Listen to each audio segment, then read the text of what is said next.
Okay so hello बच्चों, क्या हालचाल? बढ़िया एकदम। आज हम लोग पढ़ने जा रहे हैं ह्यूमन रिप्रोडक्टिव सिस्टम। ठीक है, स्टार्ट करते हैं बिना किसी देरी के।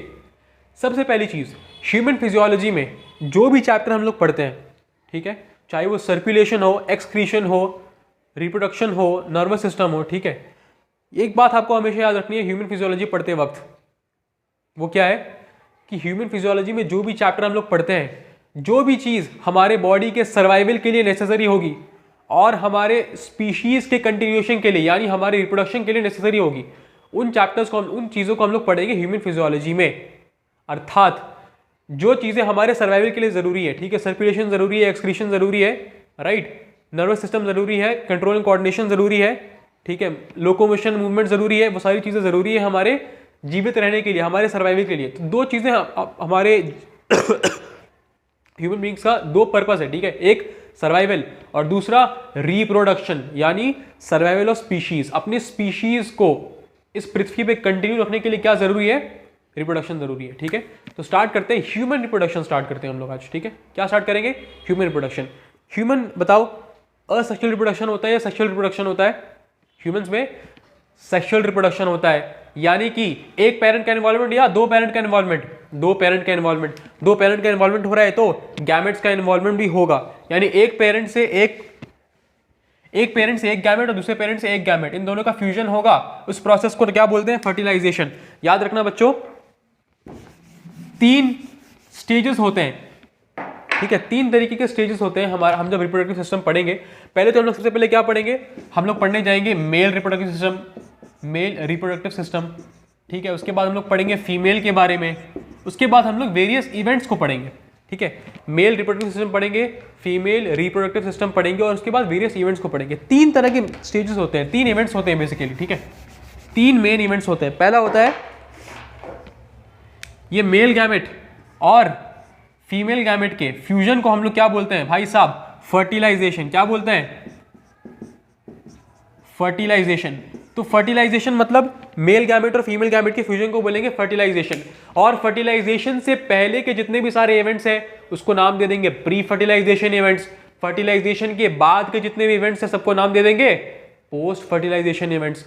तो एक स्टेज हो गया प्री फर्टिलाइजेशन इवेंट, एक स्टेज हो गया फर्टिलाइजेशन इटसेल्फ जहां पे मेल गैमेट और फीमेल गैमेट का फ्यूजन हो रहा है। तीसरा स्टेज हो गया पोस्ट फर्टिलाइजेशन इवेंट। फर्टिलाइजेशन के बाद जितने सारे इवेंट्स टेक प्लेस करेंगे उन सबको हम लोग क्या कह देंगे? बोलो, पोस्ट फर्टिलाइजेशन इवेंट्स। तो pre fertilization, fertilization and then post fertilization events. तो बताओ, गैमेट्स का फॉर्मेशन होना प्री फर्टिलाइजेशन है या फिर पोस्ट फर्टिलाइजेशन है? प्री फर्टिलाइजेशन है। फर्टिलाइजेशन से पहले ये इवेंट अकर कर रहा है ना, गैमेट बनेंगे नहीं तो फ्यूज कहां से करेंगे भाई? तो पहला प्रोसेस क्या है? गैमेटोजेनेसिस। सबसे पहली चीज जो हम लोग पढ़ने जाएंगे भाई साहब वो क्या होगा? गैमेटोजेनेसिस। गैमेटोजेनेसिस का मतलब क्या? जेनेसिस वर्ड का मतलब बायोलॉजी में जहां भी आप देखेंगे समझ जाएंगे, इसका मतलब होता है फॉर्मेशन। क्या होता है इसका मतलब? फॉर्मेशन, ठीक है। तो गैमेटोजेनेसिस मतलब कि गैमेट्स का फॉर्मेशन। सर गैमेट क्या होता है सब समझेंगे आगे, बिल्कुल बेसिक से बिल्कुल डिटेल से चलेंगे, ठीक है।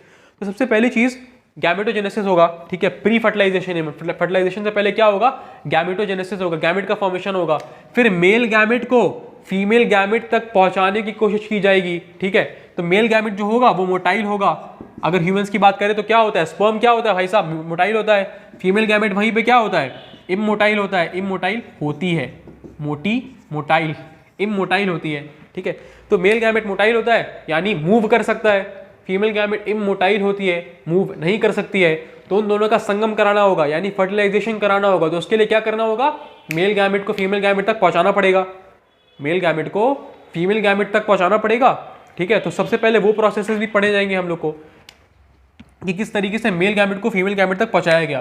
तो मेल गैमेट को जब फीमेल गैमेट तक पहुंचा दिया गया, तब जब वो पहुंच गया वहां पे, तो अब क्या होगा? उनका फ्यूजन होगा, fusion of the male gamete and female gamete, जिसको हम लोग क्या बोलते हैं अंग्रेजी में? फर्टिलाइजेशन, ठीक है। तो फर्टिलाइजेशन से पहले क्या होगा? गैमेटोजेनेसिस देखेंगे हम लोग। फिर किस तरीके से स्पर्म को, मेल गैमेट को हम लोग किस तरीके से पहुंचा रहे हैं फीमेल गैमेट तक, फीमेल ऑर्गन तक, क्योंकि फीमेल गैमेट क्या है भाई साहब? इमोटाइल है, वो तो चल नहीं सकती, मोटी है, ठीक है। जो लोग ज्यादा मोटे होते हैं वो बैठ जाते हैं ना, तो बैठ गए फीमेल गैमेट, वो चल नहीं पा रही है तो संगम कराना है तो क्या करना होगा, शादी करानी तो क्या करना होगा, सिंगैमी। सिंगैमी वर्ड का मतलब ही होता है शादी, ठीक है। तो शादी करानी दोनों को क्या करना पड़ेगा, दूल्हे को लेके आना पड़ेगा दुल्हन तक, है ना। बारात में क्या होता है, दूल्हा बारात लेके आता है ना, दुल्हन थोड़ी जाती है। तो दुल्हन के पास दूल्हा बारात लेकर आता है, यानी कि स्पर्म्स की बारात आएगी किसके पास, ओवम के पास। ओवम क्या है, फीमेल गैमेट ह्यूमंस की, और स्पर्म क्या है, मेल गैमेट। यहां तक क्लियर है, ठीक है। बेसिक एक इंट्रोडक्शन की बात कर रहे हैं अभी, ठीक है। ये चैप्टर का इंट्रोडक्शन बेसिक हम लोग कवर कर रहे हैं यहाँ तक, ठीक है। फिर फर्टिलाइजेशन होगा, फिर उसके बाद पोस्ट फर्टिलाइजेशन इवेंट्स होंगे, फिर उसके बाद किस तरीके से बच्चे का फॉर्मेशन होगा, वो सारी चीजें देखी जाती है। अब हम लोग स्टार्ट करने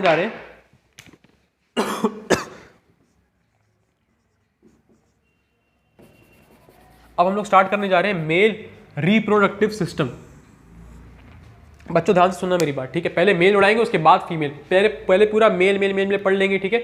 मेल का ऑर्गन्स कैसे दिखता है, बाहर से कैसे दिखता है, अंदर से कैसे दिखता है, काटने पे कैसे दिखता है, वो सब देख लेंगे। फिर गैमेट का फॉर्मेशन कैसे हो रहा है, वो सब भी देख लेंगे। उसके बाद फिर फीमेल में जंप मारेंगे, ठीक है। पहले मेल में आ जाते हैं, मेल रिप्रोडक्टिव सिस्टम, ठीक है। सबसे पहली चीज देखो, ध्यान देना मेरी बात। ये जो पट्टी लगी है, हमारा लंग्स है, यहाँ पे क्या है, लंग्स है। लंग्स के जस्ट नीचे यहाँ पे एक मसल की पट्टी लगी है। क्या पट्टी लगी है, इसको हम लोग क्या नाम देते हैं, डायफ्राम। क्या नाम देते हैं इसको, ये जो तुम्हें दिख रहा है, आई डोंट नो मेरा तुम्हें दिख रहा है कि नहीं, बट यहाँ जो लंग्स के नीचे हम फील कर पाते हैं, ठीक है, इसको कहते हैं डायफ्राम, ठीक है। इसको क्या कहते हैं, डायफ्राम। ये जो पट्टी लगी है, ठीक है, जैसे ढोल मान लो, ढोल देखियो। अब ढोल का जो सरफेस होता है, जो मेम्ब्रेन होता है, ठीक है, जिसमें पटक के धड़ाधड़ पीटते हैं हम लोग, ठीक है। ढोल का जो सरफेस होता है, जहां पे तुम धड़ाधड़ पीटते हो, ठीक है, उसको जो मेम्ब्रेन होता है, बिल्कुल वैसे ही एक अज्यूम कर लो कि एक मसल की पट्टी लगी है। कहां पे लगी है, लंग्स के जस्ट नीचे। कहां लगी है, इसको बोलते हैं डायफ्राम। क्या बोलते हैं, डायफ्राम। डायफ्राम के ऊपर वाला जितना सब कुछ है उसको क्या बोलेंगे, थोरैसिक कैविटी। कैविटी मतलब क्या होता है, समझ लो छेद, ठीक है। एक हॉलो जगह को बोलते हैं कैविटी। तो डायफ्राम के ऊपर वाले हिस्से को क्या बोलेंगे, थोरैसिक कैविटी। डायफ्राम के नीचे वाले हिस्से को क्या बोलेंगे, एब्डोमेन। फिर से, डायफ्राम के ऊपर वाले हिस्से को क्या बोलेंगे, थोरैसिक कैविटी, जहां पे हमारा लंग्स रखा हुआ है, राइट। हमारा हार्ट रखा हुआ है, कहां रखा हुआ है, थोरैसिक कैविटी में रखा हुआ है। और डायफ्राम के नीचे वाले हिस्से को क्या कहेंगे, एब्डोमिनल कैविटी, ठीक है, एब्डोमिनल कैविटी। ये जो एब्डोमिनल कैविटी है, जहां पे हमारा सब अतड़ी पचौनी पेट सब कुछ रखा हुआ है, ठीक है। तो जो एब्डोमिनल कैविटी है, उसके अगर लोअर एब्डोमिनल कैविटी की बात करें, बेटा ये पूरा एब्डोमिनल कैविटी है। और अगर मैं लोअर नीचे हिस्से के एब्डोमिनल कैविटी की बात करूं, यानी अगर कमर की बात करूं तुम्हारी, तो कमर में, जिसको हम लोग पेल्विक रीजन कहते हैं, क्या कहते हैं, पेल्विक रीजन, जो कि कमर वाला हिस्सा है तुम्हारा, ठीक है। कमर वाला जो हिस्सा है तुम्हारा, ठीक है, पेल्विक रीजन कहते हैं उसको। वहां पे हमारा क्या मौजूद है, मेल रिप्रोडक्टिव ऑर्गन्स मौजूद है। क्या मौजूद है, मेल रिप्रोडक्टिव ऑर्गन्स मौजूद है। सबसे पहले समझ लेते हैं। अच्छा, लोकेशन समझ में आ गया, बिल्कुल क्लियर है। नेक्स्ट चीज में आते हैं, ठीक है। दो तरह के ऑर्गन्स पाए जाते हैं जब हम लोग रिप्रोडक्टिव ऑर्गन्स की बात करते हैं जनाब। तो हमारे पास दो तरीके के ऑर्गन्स होते हैं। पहला ऑर्गन होता है जिसको कहते हैं हम लोग प्राइमरी ऑर्गन। क्या कहते हैं, मैं शॉर्ट में लिख रहा हूं, तुम लोग कॉपी में प्राइमरी पूरा लिखना, ठीक है। पूरा मेहनत कराएंगे तुम लोग से। आ जाओ, प्राइमरी ऑर्गन और सेकेंडरी ऑर्गन, ठीक है। प्राइमरी सेक्सुअल ऑर्गन और सेकेंडरी सेक्सुअल ऑर्गन का मतलब क्या होता है, सॉरी, प्राइमरी रिप्रोडक्टिव ऑर्गन और सेकेंडरी रिप्रोडक्टिव ऑर्गन का डिफरेंस क्या होता है। हमेशा याद रखना है, प्राइमरी ऑर्गन क्या करता है, हमेशा गैमेट्स का फॉर्मेशन, गैमेट्स का फॉर्मेशन। तो इसका मेन काम क्या है भाई साहब, गैमेट्स बनाना है। क्या बनाना है, बोलो, गैमेट्स, ठीक है। और सेकेंडरी ऑर्गन का काम है कि जो गैमेट बना है, ठीक है, उसको हर तरीके से हेल्प करना, उसको हर तरीके से हेल्प करना। फॉर एग्जांपल अगर मैं बात करूं सेकेंडरी रिप्रोडक्टिव ऑर्गन्स जो मेल में पाए जाते हैं, ठीक है, जितने भी सेकेंडरी रिप्रोडक्टिव ऑर्गन्स जो मेल में पाए जाते हैं, उनका काम है भाई साहब स्पर्म को फैसिलिटेट करना, कि स्पर्म जो फॉर्म हो गया है उसको फैसिलिटेट करना कि बॉडी के बाहर कैसे लेके जाया जाए, ठीक है। तो अलग अलग चीजें फॉर्मेशन होती है, सीमेन का फॉर्मेशन होता है, जो हम लोग पढ़ेंगे आगे डिटेल में। बट ये डिफरेंस समझना जरूरी है कि प्राइमरी और सेकेंडरी रिप्रोडक्टिव ऑर्गन में क्या डिफरेंस है, ठीक है। तो प्राइमरी ऑर्गन याद रखना, क्योंकि एग्जाम में क्वेश्चन पूछता है, ये नीट में ऐसा इस तरीके से सवाल पूछ सकता है क्या, कि तुमको ऑप्शन दे देगा और बोलेगा प्राइमरी और सेकेंडरी में से बताओ गैमेट फॉर्मेशन कौन करता है। तो सर ये नहीं कह सकते कि प्राइमरी ऑर्गन जो होता है वो गैमेट फॉर्मेशन के साथ साथ हार्मोन्स भी सीक्रेट करता है, क्योंकि हम लोग को पता है कहीं ना कहीं बचपन में 9-10 में पढ़ा है कि टेस्टोस्टेरोन भी सीक्रेट करता है। तो ये सही डेफिनेशन नहीं है, ठीक है। प्राइमरी रिप्रोडक्टिव ऑर्गन की सही डेफिनेशन ये नहीं है, कि उसकी सही डेफिनेशन क्या है कि फॉर्मेशन ऑफ गैमेट्स होता है। यहां तक क्लियर है। तो प्राइमरी ऑर्गन का काम क्या है? Formation of gametes. और सेकेंडरी ऑर्गन का काम क्या है? उसको फैसिलिटेट करना, उसके आगे के काम को फैसिलिटेट करना। यहां तक क्लियर है? नेक्स्ट चीज में आते हैं। अच्छा, यहां पे ध्यान देना, वापस से अगर लोकेशन की बात करें, ठीक है, कहां पे होता है? पेल्विक रीजन में, ठीक है, कहां पे होता है? पेल्विक रीजन में। टेस्टिकल जो हमारा रिप्रोडक्टिव ऑर्गन है, जो कि हमारा टेस्टिस है, ठीक है, वो कहाँ पे पाया जाता है? क्या वो बॉडी के अंदर पाया जाता है, बॉडी के बाहर पाया जाता है? तो इसका जवाब ये है कि जब बच्चा माँ के पेट के अंदर होता है, जब इंट्रा यूटेराइन लाइफ होता है। क्या होता है? Intra uterine life. जब इंट्रा मतलब क्या होता है समझ लेना, अंदर की बात हो रही है, ठीक है। जैसे इंटर मतलब होता है बीच का, और इंट्रा यूटेराइन मतलब कि यूटेराइन लाइफ की बात हो रही है, ठीक है। जब यूटेरस के अंदर जब बच्चा है, ठीक है, जब माँ के कोख के अंदर जब बच्चा है, इंट्रा यूटेराइन लाइफ की बात हो रही है, उस टाइम में 7वें महीने तक, ध्यान से सुनना मेरी बात, 7वें महीने तक जो बच्चा है अगर मेल है तो उसका जो रिप्रोडक्टिव ऑर्गन है, उसका जो टेस्टिकल है, उसका जो टेस्टिस है, वो कहाँ रहेगा? क्या वो स्क्रोटम में रहता है जैसे अडल्ट का रहता है? नहीं। तो उसका स्क्रोटम जो है, अगर मैं स्क्रोटम बना दूं ऐसे, उसका स्क्रोटम खाली रहता है। कैसा रहता है? ये अगर मैं पैर बना दूं मान लो, ठीक है, तो उसका स्क्रोटम जो है भाई साहब वो खाली रहता है, ठीक है। तो सर जो रिप्रोडक्टिव ऑर्गन फॉर्मेशन हुआ है वो कहाँ रहेगा? वो एब्डोमेन में बनता है। कहाँ फॉर्मेशन होता है? याद रखना, इंट्रा यूट्राइन लाइफ में जब तक 7वां महीना नहीं हो जाता। कितना महीना? 7th month. 7th month of बच्चे के पैदा होने के बाद, 7th मंथ नहीं, इंट्रा यूट्राइन लाइफ का 7th मंथ, ठीक है। माँ के प्रेग्नेंट होने से लेकर 7वें महीने तक की बात करें, 7th मंथ तक जो टेस्टिस है वो नीचे नहीं आता है, वो नीचे स्क्रोटम में नहीं आता है। कहाँ रहता है? उससे पहले तक एब्डोमेन में रहता है, हमारे एब्डोमेन में रहता है। तो फॉर्मेशन कहाँ होता है टेस्टिस का? एब्डोमेन में, ठीक है। उसके बाद जैसे ही 7वां महीना हिट करता है, 7th मंथ हिट करता है, फिर क्या होता है? एब्डोमेन से भाई साहब ये टेस्टिकल महाशय क्या करेंगे? नीचे आ जाएंगे, ठीक है। ये नीचे आ जाएंगे, कहाँ आ जाएंगे? स्क्रोटम में, ठीक है। ये स्क्रोटम में मान लो ये तुम्हारा स्क्रोटल सैक, ठीक है, जिसमें हमारे टेस्टिकल्स रहते हैं, जिसमें हमारे टेस्टिकल्स रहते हैं, ठीक है, जो कि बॉडी के बाहर होता है, बॉडी के अंदर नहीं, बॉडी के बाहर होता है। तो टेस्टिस बनता कहाँ पे? एब्डोमेन में बनता है। कहाँ बनता है? एब्डोमेन में। एब्डोमेन से फिर नीचे आता है 7वें महीने में, वो नीचे ऐसे लॉन्च कर दिया जाता है, ठीक है, उसको नीचे। इस बात को ध्यान रखना, ठीक है, कि एब्डोमेन में फॉर्मेशन होता है टेस्टिस का। यहाँ तक क्लियर है? आ जाओ नेक्स्ट चीज पे बात करें। सर इसका काम क्या है? हम लोग को मतलब कि फीमेल में तो ऐसा नहीं होता है, तो मेल में ऐसा क्यों होता है कि जो हमारा रिप्रोडक्टिव ऑर्गन है, जो हमारा टेस्टिस है, उसको बाहर क्यों रखा जा रहा है? ठीक है, अलग से एक पाउच के अंदर क्यों रखा जा रहा है? उसको बॉडी के अंदर क्यों नहीं है? बॉडी के तमाम ऑर्गन्स कहाँ है? बॉडी के अंदर है। तो ये बॉडी के अंदर क्यों नहीं है? इसका रीजन है, ठीक है। टेस्टिस में क्या होता है? स्पर्म का फॉर्मेशन होता है। क्या होता है? स्पर्म्स का फॉर्मेशन होता है, सबको पता है। क्यों? उसके लिए रिस्पॉन्सिबल है। क्यों? मैंने पहले क्या बता दिया, प्राइमरी रिप्रोडक्टिव ऑर्गन जो होता है वो क्या करता है? गैमेट के फॉर्मेशन में रिस्पॉन्सिबल होता है। क्या होता है? गैमेट के फॉर्मेशन के लिए रिस्पॉन्सिबल होता है। तो स्पर्मेटोजेनेसिस जो है, जेनेसिस मतलब फॉर्मेशन, स्पर्म का फॉर्मेशन, स्पर्मेटोजेनेसिस, स्पर्म का फॉर्मेशन जहां पे हो रहा है, ठीक है, उसके लिए नेसेसरी है, ध्यान से सुनना, नेसेसरी है कि बॉडी टेम्परेचर से 2 से 2.5 डिग्री सेल्सियस लो, 2 से 2.5 डिग्री सेल्सियस कम टेम्परेचर में स्पर्मेटोजेनेसिस होता है। तो स्पर्मेटोजेनेसिस का ऑप्टिमम टेम्परेचर क्या है? कि बॉडी टेम्परेचर अगर मान लो 37 डिग्री सेल्सियस है, तो 37 डिग्री सेल्सियस से 2 से 2.5 डिग्री सेल्सियस कम बॉडी टेम्परेचर पे क्या होगा? स्पर्म्स का फॉर्मेशन होगा। बॉडी टेम्परेचर से 2 से 2.5 डिग्री सेल्सियस कम टेम्परेचर पे, ठीक है। क्यों मैं इस चीज पे एम्फेसिस कर रहा हूं? मान लो बॉडी टेम्परेचर अगर 37 डिग्री सेल्सियस है, तो स्पर्म्स का फॉर्मेशन कहां होगा? कितने टेम्परेचर पे होगा? 2 से 2.5 डिग्री, यानी 34.5 से लेकर 35 डिग्री सेल्सियस तक, इस रेंज में भाई साहब क्या होता है? स्पर्म का फॉर्मेशन सबसे बेहतर होता है, ठीक है। तो हमारे बॉडी में, हमारे टेस्टिकल में हमें ये चाहिए, ये टेम्परेचर मेंटेन करना है ताकि स्पर्म का फॉर्मेशन अच्छे से हो सके। तो स्पर्म का फॉर्मेशन बॉडी टेम्परेचर पे नहीं, बल्कि बॉडी टेम्परेचर से 2 से 2.5 डिग्री सेल्सियस लेस टेम्परेचर में होता है। यहां तक क्लियर है चीजें? तो अभी तक हमने क्या पढ़ा? हमने पढ़ा स्क्रोटम होता है, ठीक है, एक स्क्रोटल सैक होता है, ठीक है, जो कि स्किन होता है, उसमें होता कुछ नहीं है, बेसिकली स्किन होता है। वो क्या होता है? स्किन होता है, ठीक है, फोल्ड्स ऑफ स्किन होता है, फोल्डेबल नेचर का होता है, ठीक है। इसका काम भी होता है ये कि टेम्परेचर डिफरेंस की वजह से ये कॉन्ट्रैक्ट और रिलैक्स करता है, ठीक है। ये सिकुड़ता है और खुलता है। क्या करता है? सिकुड़ता है और खुलता है। कब सिकुड़ता है कब खुलता है अभी देखेंगे। बेसिक ओवरव्यू देख लो।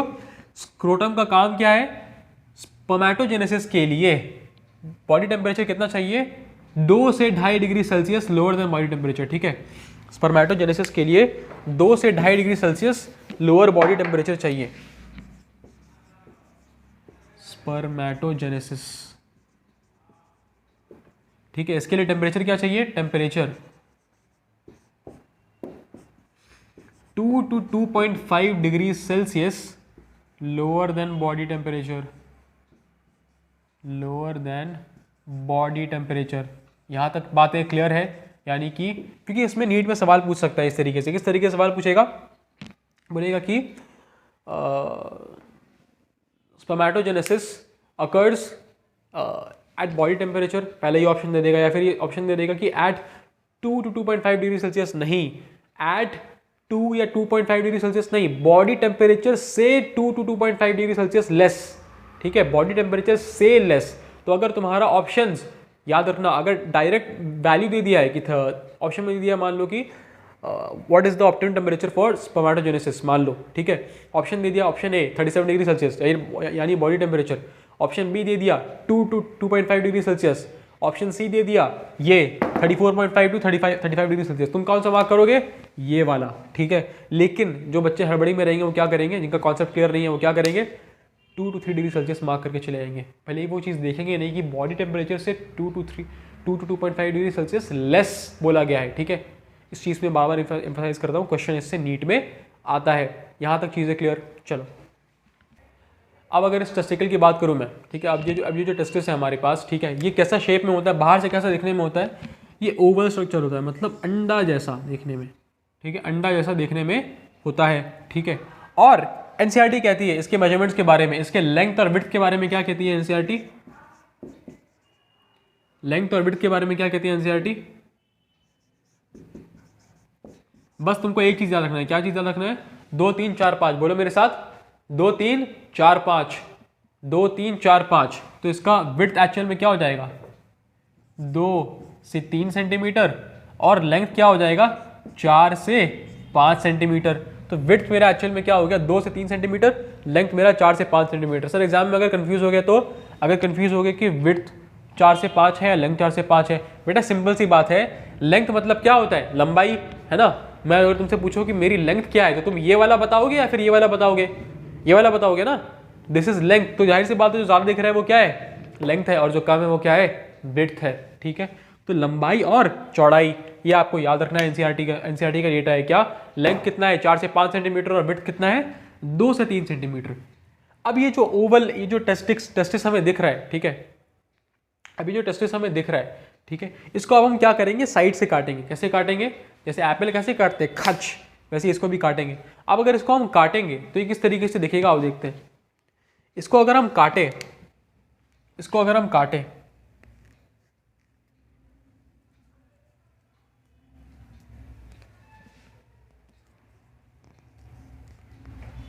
इसको अगर हम काटें बेटा, देखो अगर इस टेस्टिस को बीच से काटें तो ये कुछ इस प्रकार का दिखता है, ठीक है। ये मैंने लार्ज फॉर्म में दिखाया, ये कुछ इस प्रकार से दिखता है। कैसा दिखता है? और इसमें एनसीईआरटी आपकी लिखती है कि इसमें कुछ कंपार्टमेंट्स होते हैं। क्या होता है इसमें?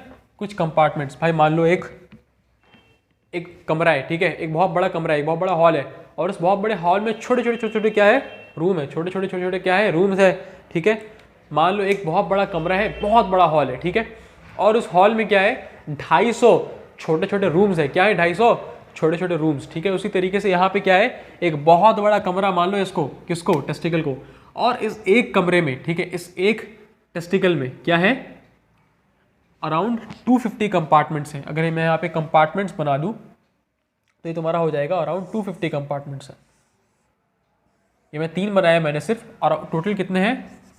250 कंपार्टमेंट्स। कितने हैं बोलो?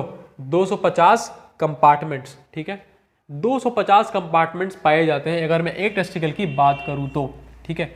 और ये जो हमें छोटे छोटे कंपार्टमेंट्स दिख रहे हैं, छोटे छोटे रूम दिख रहे हैं, इसका हम लोगों ने नाम क्या दे दिया? इसका हम लोगों ने नाम दे दिया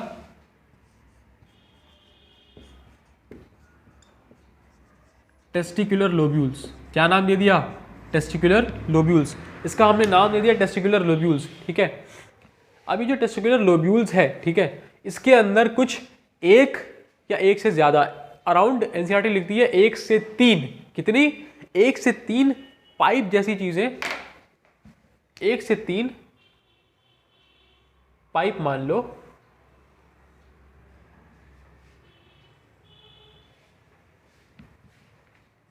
ठीक है। इन पाइप्स को हम लोग क्या कहते हैं? अभी जो तुम देख रहे हो ना, ये स्पर्मेटोजेनेसिस पे अब हम लोग आने वाले, ठीक है, कि अंदर में किस तरीके से स्पर्म का फॉर्मेशन होने वाला है, ठीक है। तो ये जो टेस्टिकुलर लोब्यूल आपको दिख रहा है, क्या दिख रहा है? टेस्टिकुलर लोब्यूल आपको दिख रहा है। इसके अंदर बहुत सारे पाइप पाए जाते हैं, जिसको हम लोग क्या बोलते हैं? क्या बोलते हैं बोलो? Seminiferous tubule. सेमिनिफेरस ट्यूब्यूल, ठीक है। यहां पे क्या होता है? स्पर्म्स का फॉर्मेशन होता है। किसके अंदर होता है? इन पाइप्स के अंदर होता है। इसको हम लोग क्या कहते हैं? Seminiferous tubule. अब अगर इस पे मान लो कोई पाइप है, ठीक है, ऐसे पाइप है, इमेजिन करो कि मैं ऐसे हाथ में ऐसे पाइप लेके, ये पाइप में यही मान लो, ये मार्कर मैंने पाइप मान लो, ठीक है, ये एक पाइप है। अगर इस पाइप को मैं ऐसे नहीं ऐसे देखूं, फिर से देखो, ये एक पाइप है, पाइप इसको अज्यूम कर सकते हैं भाई सिलेंड्रिकल चीज है, पाइप अज्यूम कर सकते हैं कि नहीं? ये पेन है, अगर इसमें इसको ऐसे देखूं, इस तरीके से देखूं, तो बेटा क्या आपको एक सर्कल नजर आएगा? यस और नो? क्या आपको एक सर्कल नजर आएगा? तो क्या मैं कह सकता हूं कि ये जो पाइप में यहां से, इसको मैं सामने से ना देखकर मैं ऐसे देख रहा हूं, मैं पाइप को ऐसे देख रहा हूं, ठीक है, तो क्या मुझे एक 2D में एक सर्कल नजर आएगा? यस और नो? सर्कल नजर आएगा नहीं? तो आओ उसको ड्रॉ करते हैं। आओ सेमिनिफेरस ट्यूब्यूल को ड्रॉ करते हैं। सेमिनिफेरस ट्यूब्यूल्स को हम ड्रॉ करें, ठीक है। हमने क्या देखा था कि एक कंपार्टमेंट में एनसीईआरटी क्या लिखती है कि 1 से 3 सेमिनिफेरस ट्यूब्यूल होता है। टोटल कितने कंपार्टमेंट्स हो गए? 250 कंपार्टमेंट हमने अभी पढ़ा। दूसरी चीज, हर एक कंपार्टमेंट में एनसीईआरटी लिखती है कि 1 से 3 सेमिनिफेरस ट्यूब्यूल्स पाए जाते हैं। 1 से 3 सेमिनिफेरस ट्यूब्यूल्स पाए जाते हैं।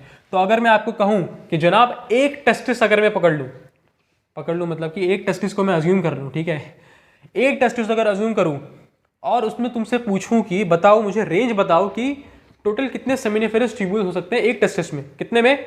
एक टेस्टिस में। तो मैं क्या बोलूंगा? भाई साहब एक टेस्टिस में कितने कंपार्टमेंट होते हैं? 250। और एक कंपार्टमेंट में यानी एक टेस्टिकुलर लोब्यूल में कितने सेमिनिफेरस ट्यूब्यूल हो सकते हैं? 1 से 3 हो सकता है। तो अगर 1 से 3 हो सकता है तो अगर 250 से मल्टीप्लाई कर देंगे तो क्या हो जाएगा? 252 750 सेमिनिफेरस ट्यूब्यूल। कितने टेस्टिकल ने भाई साहब? एक टेस्टिकल में क्या पाया जाएगा? 250 से 750 सेमिनिफेरस ट्यूब्यूल्स पाए जाते हैं। Is that clear? एक टेस्टिकल में क्या होता है? 250 से 750। अगर 2 का पूछेगा तो रेंज को क्या कर देंगे? डबल। तो क्या हो जाएगा? 500 से 1500, 500 to 1500, 2 टेस्ट्स में, ठीक है। एक सिंगल की बात करें तो 250 से 750, ठीक है। फिर से सुन लो, एक पूरे टेस्टिकल में क्या होता है? 250 कंपार्टमेंट्स होते हैं। उन कंपार्टमेंट्स का नाम हम लोगों ने दे दिया टेस्टिकुलर लोब्यूल। एक टेस्टिकुलर लोब्यूल में लगभग 1 से लेकर 3 सेमिनिफेरस ट्यूब्यूल्स होते हैं, ठीक है। पाइप लाइक स्ट्रक्चर होता है जिसमें कि स्पर्म का फॉर्मेशन होता है, ठीक है। उन पाइप लाइक स्ट्रक्चर को क्या बोलते हैं हम लोग? Seminiferous tubule. एक टेस्टिकुलर लोब्यूल में क्या होता है? 1 से लेकर 3 सेमिनिफेरस ट्यूब्यूल्स होता है, ठीक है। जब तो अगर हम लोग टोटल कैलकुलेट करें एक टेस्टिस का तो क्या आ जाएगा? 250 से 750 सेमिनिफेरस ट्यूब्यूल्स। और अगर 2 का कैलकुलेट करें तो क्या हो जाएगा? 500 से 1500 क्या? सेमिनिफेरस ट्यूब्यूल्स, ठीक है। यहां तक चीजें क्लियर है? अब आ जाओ, अब हम लोग क्या कर रहे थे, उसको काट के देखते हैं, ठीक है। जैसे मैंने कहा था सेमिनिफेरस ट्यूब्यूल को अगर काट के देखें तो सर्कल दिखेगा इस तरीके से। जैसे ये एक सेमिनिफेरस ट्यूब्यूल है, ठीक है, इसको मैं अगर इस तरीके से देखूं, यहां से देखूं तो मुझे एक सर्कल दिख रहा है, यहां से मुझे एक सर्कल दिख रहा है। यहां से मैं अगर एक सेमिनिफेरस ट्यूब्यूल को बढ़ाऊं, ठीक है, एक टेस्टिकुलर लोब्यूल का मान लो सेमिनिफेरस ट्यूब्यूल बनाऊं, क्या बनाऊं? सेमिनिफेरस ट्यूब्यूल बनाऊं। तो ध्यान देना यहां पे मैंने बनाया है सेमिनिफेरस ट्यूब्यूल, ठीक है। अगर यहां पे मैंने तीन सेमिनिफेरस ट्यूब्यूल बनाए और अगर मैं एक और बना दूंगा तो क्या मैं कह सकता हूं कि सर क्योंकि आपने एक और नहीं बनाया तो मतलब आपने एक ही टेस्टिकुलर लोब्यूल को फाड़ा है? है ना। तो अभी हम लोग एक ही टेस्टिकुलर लोब्यूल की बात कर रहे हैं, तो ये एक टेस्टिकुलर लोब्यूल के अंदर क्या है, मान लो 3 सेमिनिफेरस ट्यूब्यूल्स है। अब एक सेमिनिफेरस ट्यूब्यूल की अगर हम बात करें तो उसमें क्या क्या हमको पाया जाएगा, यहां साइड में हमें क्या पाए जाते हैं, कुछ सेल्स पाए जाते हैं। क्या पाए जाते हैं, ठीक है, कुछ सेल्स पाए जाते हैं, ठीक है। साइड में हमारे पास कुछ सेल्स पाए जाते हैं। अच्छा, स्पर्म को कोई बना रहा है, ठीक है, स्पर्म जिससे बनता है उसको क्या बोलते हैं, क्या हम कह सकते हैं स्पर्म मदर सेल, है ना, स्पर्म मदर सेल। इसका दूसरा नाम हम लोगों ने क्या दे दिया, स्पर्मेटोगोनिया। स्पर्मेटोगोनिया क्या नाम है इसका, स्पर्मेटोगोनिया। दीदी का नाम क्या याद रखेंगे, स्पर्मेटोगोनिया। स्पर्मेटोगोनिया मतलब स्पर्म मदर सेल। बोल सकते हैं कि नहीं, हाँ ना बोल भाई, स्पर्म मदर सेल बोल सकते हैं। साइड में सेल है, इसको हम लोग क्या बोलेंगे, स्पर्मेटोगोनिया, यानी स्पर्म मदर सेल। यहां से स्पर्म का फॉर्मेशन हो रहा है, ठीक है। एक चीज याद रखना, ठीक है, पूरे ह्यूमन बॉडी में हर एक सेल क्या है, डिप्लॉयड है, सिवाय गैमेट्स के। तो गैमेट को छोड़कर बाकी जितने सेल हमें दिखेंगे, चाहे वो आप ऊपर देखे, नीचे देखे, दाएं देखे, बाएं देखे, क्या नाम दे देंगे उसका, डिप्लॉयड। क्या होगा, डिप्लॉयड। तो ब्रेन का सेल हैप्लॉयड, डिप्लॉयड। हार्ट का सेल डिप्लॉयड, ठीक है। गैमेट को छोड़ के सब कुछ, क्या यहाँ पे गैमेट बना है अभी तक, ये मैंने क्या बोला, स्पर्मेटोगोनिया है। ये इससे स्पर्म बनता है क्या, स्पर्म बना अभी तक, स्पर्म अभी तक नहीं बना। तो क्या ये हैप्लॉयड होगा या डिप्लॉयड, हैप्लॉयड होगा या डिप्लॉयड, बोलो 2n, डिप्लॉयड, ठीक है। तो जितना भी स्पर्म मदर सेल यानी स्पर्मेटोगोनिया जो कि जिससे कि स्पर्म बनने वाला है, ठीक है, वो डिप्लॉयड होगा, ठीक है। अच्छा मुझे एक बात बताओ, ये तो मैंने बना दिया, और एक चीज देखते हैं, ये जो 2 सेमिनिफेरस ट्यूब्यूल है इसके बीच में खाली जगह है, ठीक है, खाली जगह। याद रखना बायोलॉजी में जब भी खाली जगह की बात आए तो उसका नाम हम लोग दे देते हैं भैया बहुत प्यार से, बहुत प्यारा नाम। क्या नाम दे दिया, इंटरस्टिशियम। क्या नाम दे दिया, इंटरस्टिशियम। इंटरस्टिशियम मतलब क्या होता है, खाली जगह। बोलो, इंटरस्टिशियम मतलब हो जाता है खाली जगह, ठीक है। तो ये जो खाली जगह, जो स्पेस दिख रहा है हमें, इसको हम लोग बोलेंगे इंटरस्टिशियम। क्या बोलेंगे, इंटरस्टिशियम। खाली जगह को बोल देंगे इंटरस्टिशियम, और खाली जगह में जो सेल पाए जाएंगे उनका नाम दे दिया इंटरस्टिशियल सेल। तो खाली जगह का नाम क्या दे दिया, इंटरस्टिशियम। खाली जगह में जो सेल्स पाए जाएंगे उनका नाम हो गया इंटरस्टिशियल सेल्स। तो यहां पे क्या क्या सेल पाए जाएंगे उनका नाम दे देंगे हम लोग इंटरस्टिशियल सेल। मान लो ऐसे सेल पाए जा रहे हैं, इसका नाम क्या हो गया, इंटरस्टिशियल सेल या फिर लेडिक सेल। इंटरस्टिशियल और लेडिक सेल भी बोलते हैं इसको प्यार से, क्या बोलते हैं, लेडिक सेल। तो 2 सेमिनिफेरस ट्यूब्यूल के बीच की खाली जगह को नाम दे दिया हम लोगों ने इंटरस्टिशियम, और इंटरस्टिशियम में जो सेल पाया जा रहा है उसका नाम दे दिया इंटरस्टिशियल सेल या फिर लेडिक सेल। इंटरस्टिशियल सेल या फिर लेडिक सेल। अब आ जाओ, यहाँ पे स्पर्मेटोगोनिया है, क्या है, स्पर्मेटोगोनिया, स्पर्म के फॉर्मेशन के लिए रिस्पॉन्सिबल है। अब मुझे एक बात बताओ कि जब भी यहाँ पे क्या होगा, डिवीजन होगा, क्योंकि जब भी गैमेट का फॉर्मेशन होता है तो हम लोग को पता है क्या होता है, माइटोसिस होता है या फिर मियोसिस होता है, राइट। तो जब मियोसिस होगा, क्या है, बेसिकली सेल डिवीजन है, ठीक है। माइटोसिस हो या मियोसिस हो, सेल डिवीजन तो हो रहा है। मुझे एक बात बताओ, जब सेल डिवीजन हो रहा है मियोसिस में, यहाँ पे सेल डिवीजन जब हो रहा है, तो क्या मुझे सेल डिवाइड करने के लिए एनर्जी चाहिए, क्या मुझे सेल डिवाइड करने के लिए एनर्जी चाहिए, यस और नो, एनर्जी चाहिए। अब जब मुझे एनर्जी चाहिए तो ह्यूमन बीइंग या फिर कोई भी लिविंग ऑर्गेनिज्म का एकमात्र जरिया जिससे वो एनर्जी प्राप्त कर सके, उस जरिया का नाम क्या है, उस प्रोसेस का नाम क्या है, रेस्पिरेशन। तो एनर्जी प्राप्त करने का एकमात्र रास्ता क्या है, रेस्पिरेशन। तो एनर्जी चाहिए, किस लिए चाहिए सर, सेल डिवाइड करना है भाई, क्या करें, सेल डिवाइड करने के लिए क्या चाहिए, एनर्जी चाहिए। एनर्जी कहां से लाएंगे, रेस्पिरेशन से लाएंगे। तो और रेस्पिरेशन कैसे होगा, रेस्पिरेशन क्या होता है, रेस्पिरेशन मतलब किसी सब्सटेंस का टूटना, और उस सब्सटेंस के ब्रेकडाउन, उस सब्सटेंस के टूटने से क्या मिलती है हम लोग को, एनर्जी मिलती है ना। तो यहाँ पे कुछ टूटने के लिए होना चाहिए ना, जहाँ से हम लोग को एनर्जी मिल सके। यहाँ पे सेल को डिवाइड करने के लिए क्या चाहिए, एनर्जी चाहिए। एनर्जी के लिए क्या चाहिए, रेस्पिरेशन होना चाहिए। रेस्पिरेशन होने के लिए कुछ ऐसा चीज होना चाहिए जिसको तोड़ के हम लोग एनर्जी प्राप्त कर सके, यस और नो। तो इसीलिए यहाँ पे स्पर्मेटोगोनिया के बीच में क्या होता है, हमें पाया जाता है सर्टोली सेल्स।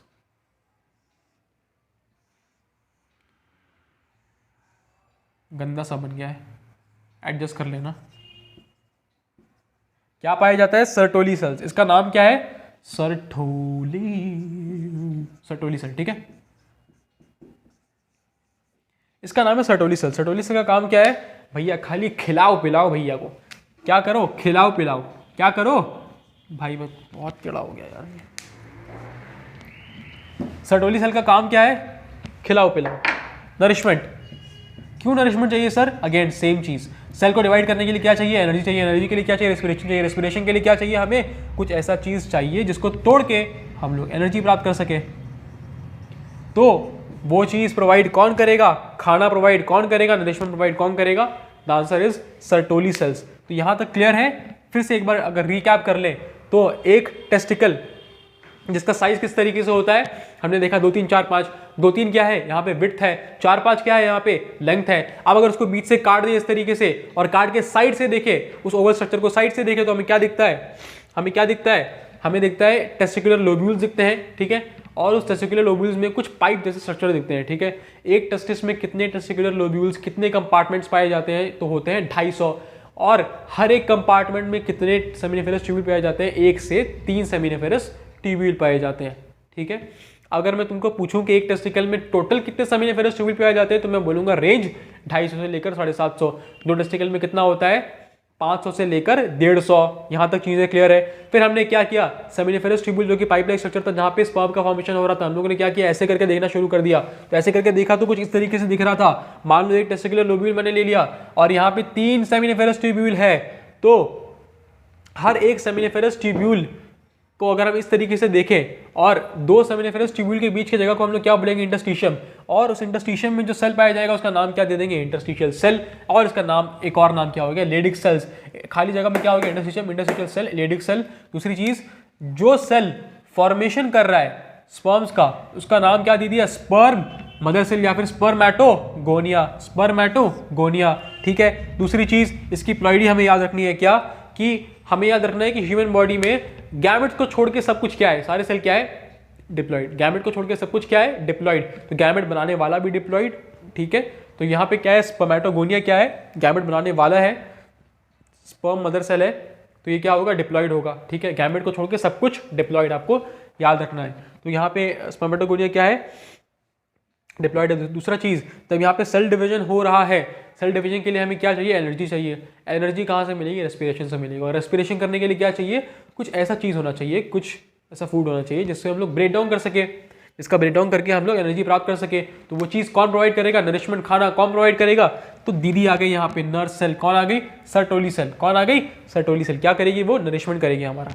यहाँ तक चीजें क्लियर है। आई होप आपको समझ में आया होगा जितना हमने पढ़ा है, ठीक है। So all the very best.